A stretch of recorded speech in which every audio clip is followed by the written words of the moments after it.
Welcome back to another exciting episode of the Cinema Club. As always, it's your favorite cinematographer here, Mutiko Khiba. And I'm not alone. I am with the lovely, ever so beautiful Banele Plakis.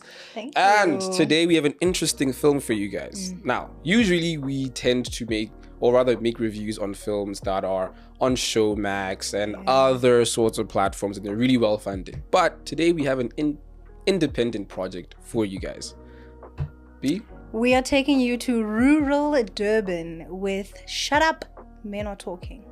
Okay? Just with the title, you can tell kuzoliwa today.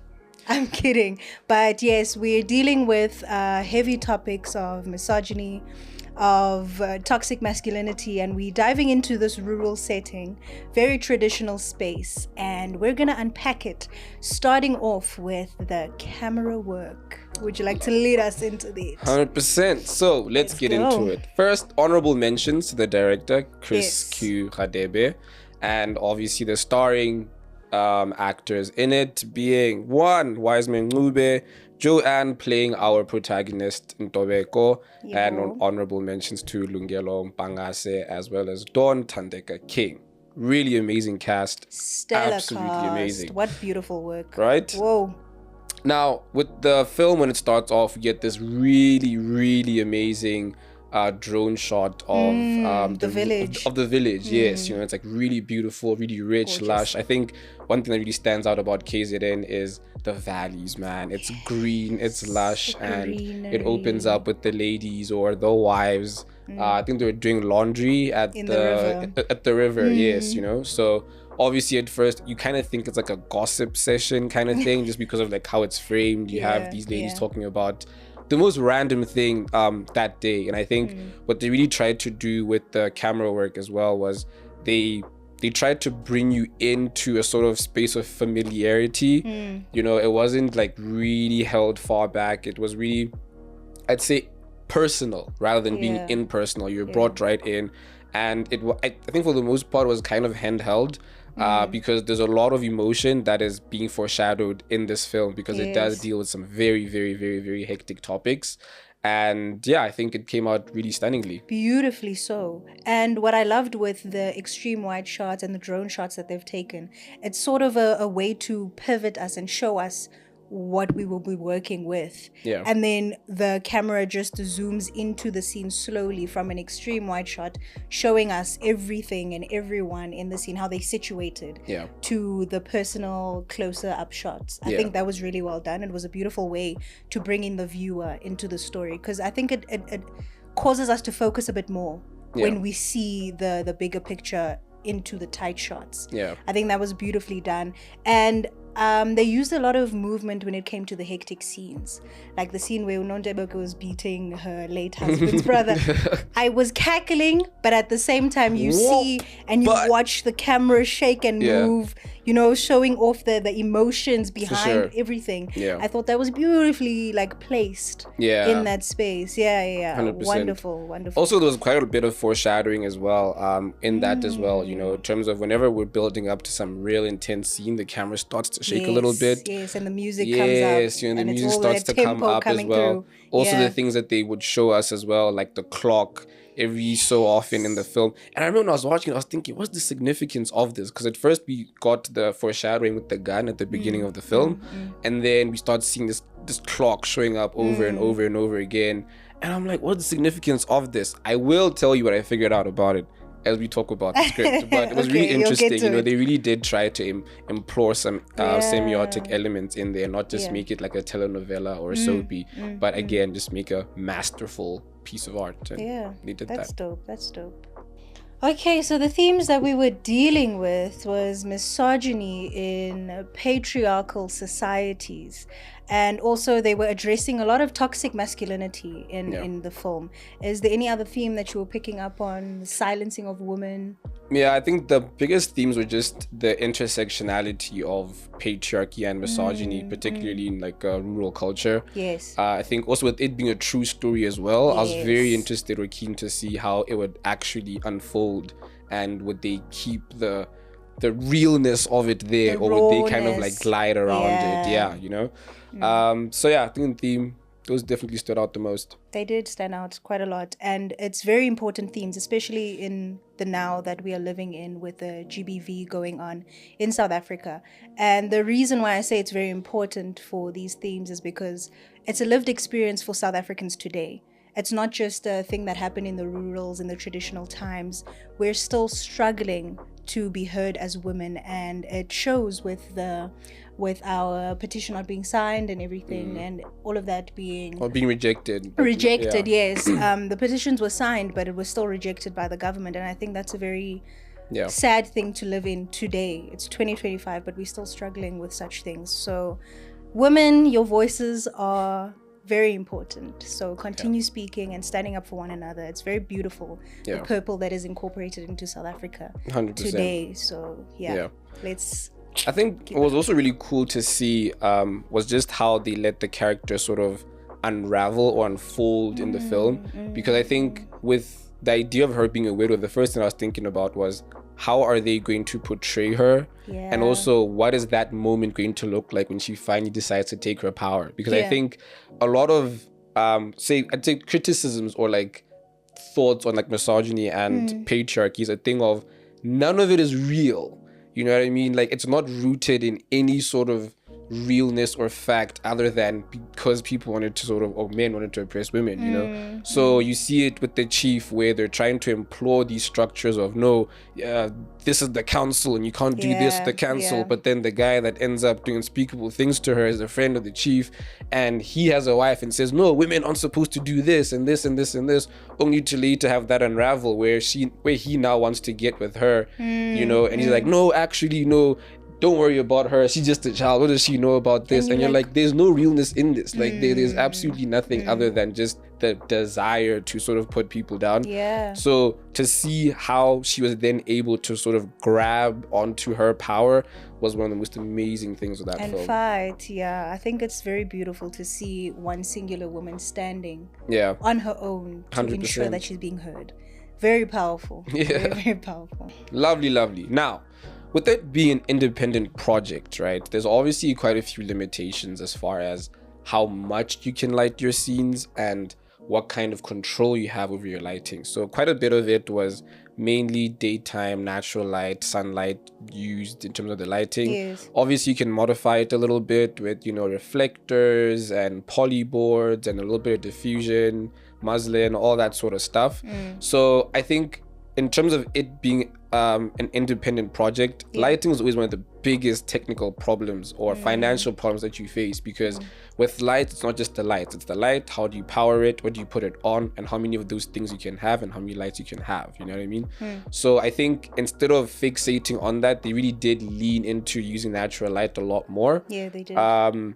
From there, I think where they really just tried to get more lights, probably around like your night scenes here and there, which they weren't that many of, you know what I mean? It was also the cold light that they made use of. I think it was like almost mimicking the moonlight. And I thought it worked so beautifully, because you know when you in the village, it's like a thing where you just see more of the sky, more stars. You're away from the light pollution. And it was beautiful to see. Also, there's a scene where Nontobeko's washing herself after the gruesome attack that she got, and the light that you could see in the window was like a bluer nighttime light type thing, where you could see it's reflecting off of Ilaite Garage or Ilaite Carport. And I think that was beautifully done. Like they used light very seamlessly and in a way where you could see it's coming off from the use of naturalistic light, where it looks like it's coming from a natural source like the moon.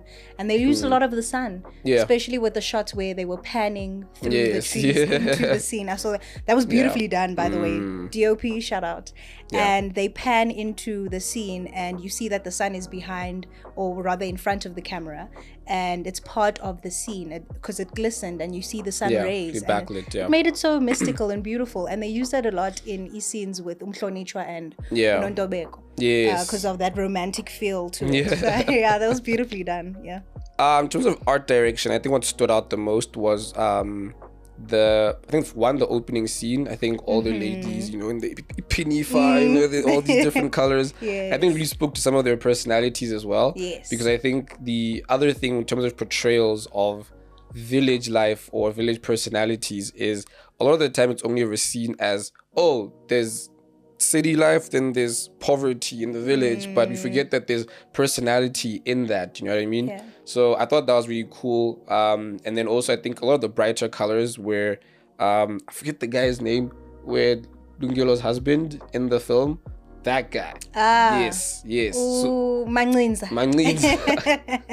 What a stressful man. Oh my God. Oh, yeah, you know what I mean? So I think you really got to see the personalities of each of the ladies in their costume as well, and the colors of that costume that they were put in. And then from there, what I really liked, which is a really small or subtle touch, was across all of the women, Nontobeko was the only one that had the sun hat. Because I think what they were also trying to convey there was, with her husband dying, she's now had to take up a lot of these roles that are considered to be masculine in this village and stuff like that. Or she's doing above and beyond maybe her counterparts there. Yes, in the garden, yes. So work. It was a really dope way to really make her stand out. Yeah. What do you think? That's dope. I think with your costuming, Zazabo, I think there was a specific way of dressing the women in brighter colors compared to the men. Yeah. Because the men, obviously, would, what is it called in English? The council. The leaders, the chief council. The chief councils. They were in suits. So it was more of a showing the ranking. And then with the women, they were in these bright, beautiful colors. Like it was almost as though they were part of the garden. Yeah. They are like the flowers of the garden. Yet they being told to shut up, but they command so much attention with the way that they are dressed. Yeah. And I thought that was beautifully done.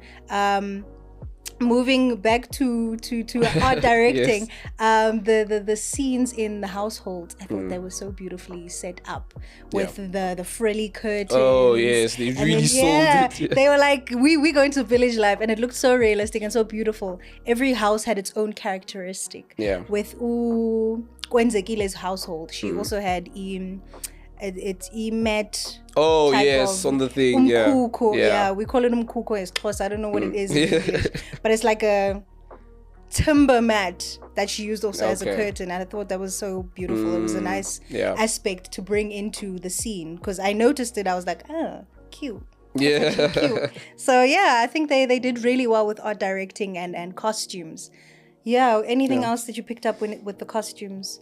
I think with the costumes as well was just how I think might also speak to the color palette as well, whereby a lot of the male were in like muted colors, so browns, muted browns and stuff like that, except Manglins was always in the blue overall. I saw him in a pink overall. I cackled. I cackled because I was like, as you should. The way you complain, you basically complain as if you are a woman who's struggling, but you're actually this masculine man who thinks he runs everything and everyone. And everyone. Yeah. Nah, it was a really dope touch. Yeah. I think with script, and this is very interesting because I've been reading up on this because I had to do like a research article thing for school, and there's a really great theorist that has a paper out on this. I think her name is Spivak. I'll put her full name in the thing. And so basically speaks on the idea of a subaltern. So basically somebody or a group that has been othered within a community, and basically what their voice is and how that is represented in media, whereby you have people that are part of this marginalized, group. Are they allowed to speak for themselves? What is it like when they're allowed to speak? Do they have to take it by force? So it was really cool seeing aspects of that in the film, because I think within the first half you kind of see her sort of submitting to a lot of these cultural norms, even though none of them were working to her benefit. You know what I mean? You'd obviously think that, okay, if they were such a really great couple and her husband was such a great and beloved guy, and you'd obviously think that maybe the community or the people would have some sort of love or tenderness towards her and not trying to inflict this thing on her. So seeing her sort of grapple with, am I going to take more of this, or am I going to stand up for myself? But also if I stand up for myself, what does that mean? What does that say about me? And I think the breaking point was she has a daughter, right? And it ended up becoming a thing of, okay, I can see myself sort of submitting to these things and just biting the bullet and just taking it, you know. But what example am I setting for her? Because I think also for her daughter as well, she's like, I don't think my mom should be treated like this, but also, is it just how life is? So seeing how they wrote that into the script or the plot in terms of both these events are going to be taking place, of everything and culture in general being against her, but also then her realizing, no, but I have to at least change this for my daughter because I don't want her going through this. So what you're speaking on, it was also something that I picked up on, that the script worked with the character arc. It was a way to show us where the character is mentally. So because we have our protagonist Nontobeko, I focused on her when it came to script. And as you said, it started off and she was a more submissive, and her speech, you could tell that she's reeling back quite a lot of she's been biting her tongue. She's been biting her tongue. But as soon as her daughter gets hit, then it's like bats off. Her speech changed. She was a lot more aggressive. You can do it to me, but my child. No, she was like, no. Mama Bear's up now. And her speech was just a bit sharper, just a bit annoyed, just a bit more turned up when it came to that. And I thought that was beautifully done. Another thing that I loved so deeply, I was like, why is Mhlonishwa speaking in poetry? What? Oh, no. Listen. That man has saw riz. The prettiest girl he saw and he said, listen. He came with the riz. He made me laugh. Shame. But it was beautiful to see how isiZulu is like this poetic use of metaphors. And a way to, you know, he was Shakespeare in that film. He was Shakespeareing everything. It was so beautiful to watch. So I loved how they worked with the script in that aspect. And I think also what was really cool was how they were able to fit a love interest in that story. Because you think the script or the story would lean more towards one side, where you kind of see this person go through all these trials and tribulations and finally reach a breaking point, or they finally decide to take their voice back, and it's this really big crazy thing. But how they were still able to fit a love interest in that, I think it was really, really beautifully done. Because I also think it was very reflective of, I'd say, progressive Zulu culture, because I think a lot of the time, you know, people think about Zulu people, it's like, oh, these incredibly patriarchal people and this and this and this and this. And funny enough, I was watching the film with my girlfriend, and I was like, you know what's really interesting about Zulu people, especially Zulu men, it's you get two sides, right? You either get the most progressive guy you have ever met, or you get the most misogynistic dude. It's very rare that you have somebody in the middle, you know what I mean? So to still see that dichotomy within their village life as well, I thought was really beautifully done. I love that Chris Q didn't demonize men. But made it an open conversation for us to see the misogynistic side of it, and to also see the good side of it, which is obviously Mhlonishwa in that space. And also there's Icho Miyakamancinza as well. You can see that's a respectable man. And you could see him battling a bit with like, things do that I his still friend is saying. conform with this? But he's also like, I don't kind of agree with that. But he's also like, hey, but like, it's the boy, it's the man. It's the way of life here. We chatting here as men, so he has to just kind of listen and act like he agrees, but he doesn't. So it was good to see that it wasn't a demonization of men. It wasn't a full-on toxic masculinity space. He was able to show the reality of it, which is, it's not one-sided. There's good and there's bad in it. Beautifully done. Now, with the setting, I think that was done really beautifully. Again, they had to play a lot into the rural and natural light aspect of things. So you get like a lot of valleys, you get the river, you get the garden, you get the... kind of what's that place where they had the little tractor, Manginza and his friend, just have this random conversation. So I think it worked really well to give you, I think, like rural life, so to speak, like day to day. So we didn't have a lot of interior shots naturally, because a lot of the life is happening outside. What do you think? I thought it was very, very beautifully done. Also the use of the setting for certain scenes, like when the women were eavesdropping on the fact that they're like, oh my gosh, she beat the husband's brother, and then they were all just there in the trees, like peeking. I was like, that was so beautiful. It was so beautifully done, because also you don't realize but in our now modern time, we feel as though gardens and beautiful landscaping like that is for like more of the upper class, where you buy those trees and you add them to your garden and you tend to it. Landscaping. Yeah, but in actual fact, in the villages, that's how they have their landscaping. It's a beautiful thing that they take care of and that they invest their time in. It was just drawn in so beautifully into the scenes. And I think with that, it shows that we are the blueprint of gardening and placing things so beautifully into a space. So I thought the setting was very well played out. Yeah, no, 100%. Like, again, like I said, it also plays into just like having to work with natural lighting. Because I think what you also see is how in a lot of the scenes where there's either eavesdropping or there's a shift, there's always like either shrubs or like a little garden or something. Even when I think Nontobeko had made Manginza strip naked and held him at gunpoint, they still came out from the bushes. When they went to the council, they were still looking from the bushes again, you know? So I think just seeing the entertainment value of that way of life, 'cause I think a lot of the time when you just compare it to like either like city life or whatever, you always think that, oh man, the village must be so boring and time moves so slow. You're just doing this and nothing, and then you go back to sleep. But it's like even in that, there's a lot of complexity, there's a lot of personality, there's a lot of conflict that goes on.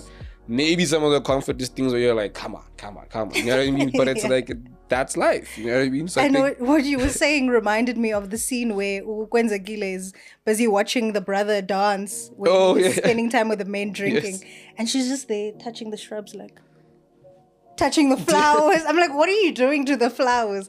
But it's a beautiful way to bring in the setting to a scene and to show that that's what they use on a day-to-day basis. Like just to communicate and be. I think that was beautifully done. This scene and this film is broken down to episodes. So if you're a person who likes watching shorter made, there's episodes that you can watch, and then there's an omnibus that mixes everything into a film-like way of watching. So I hope you really give it a look, give it a watch, and enjoy. On YouTube. And it just opens up conversation for these hectic themes and topics. So people can converse and really work towards a better world where there's no toxic masculinity. Thank you. Rate the film! So, our rating for the film, I am giving it a 9 out of 10, 9.5 out of 10, because I know that they have struggling with the finances of creating this beautiful film, and they done it so beautifully and so effortlessly. The fact that they brought in so many aspects to tell this beautiful story, and the use of the natural setting to also assist with all of that, I think, everything was well thought of, and the actors were acting. They delivered. They gave it everything. They gave it everything. They delivered so beautifully. So I do believe that it deserves that 9.5. Dope. So for me, I would give it a 7.5. Only because the rest of it is really just on the technical things that I picked up on. Nice. I am being nice. And I will tell you what, because again, I think it was two things that really stood out for me as just far as like the technical things. I suppose I understand the rollout because of the medium that or the platform they're going to actually distribute it on. Yes. I think I actually watched the omnibus and not the episodes, and I think that's also why my rating is higher, because I feel like if I had watched the episodes, I would have hated it, right?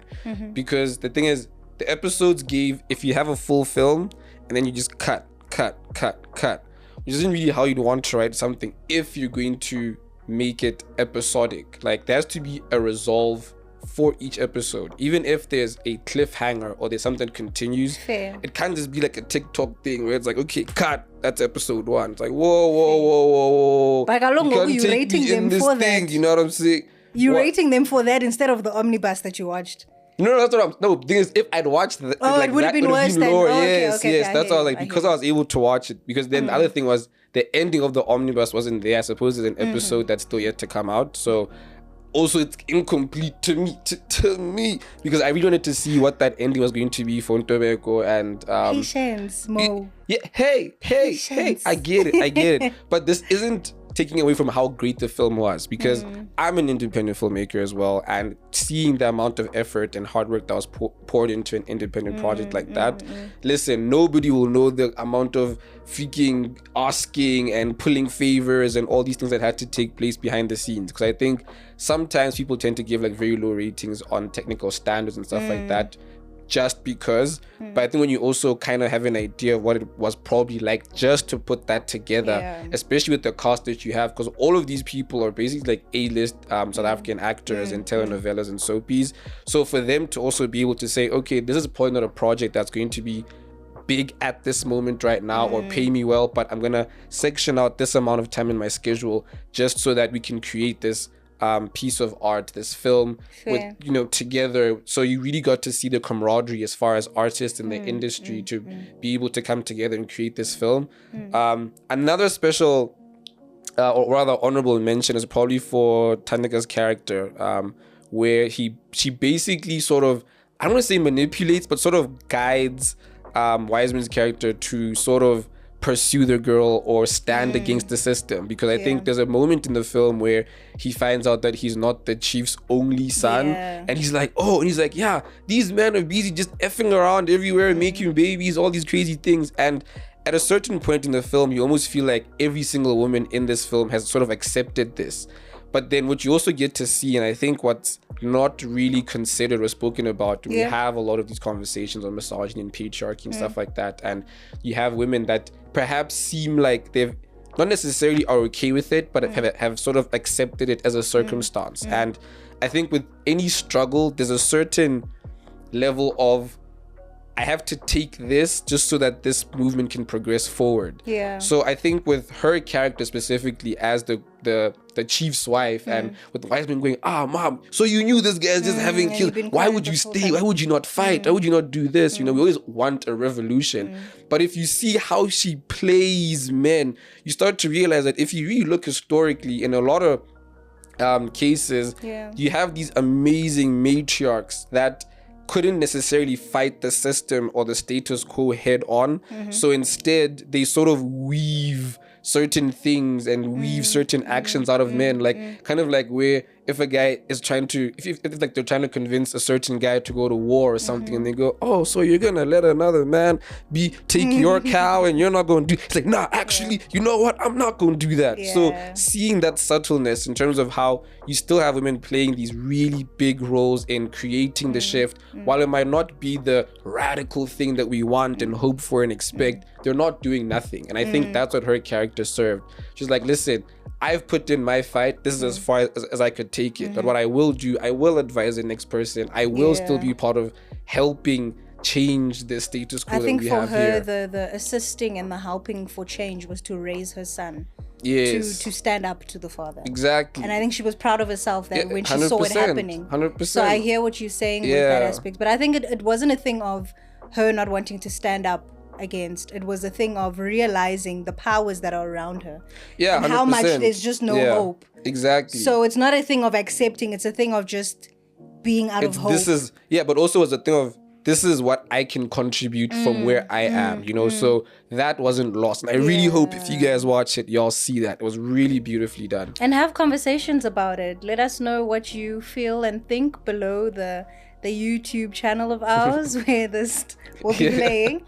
And give us a shout and let's have conversations about this film. And that is all from me and Mo. I'm Banele Plaikis with Cinema Club, and we'll see you guys next time. Don't miss Watch out. it. Watch it.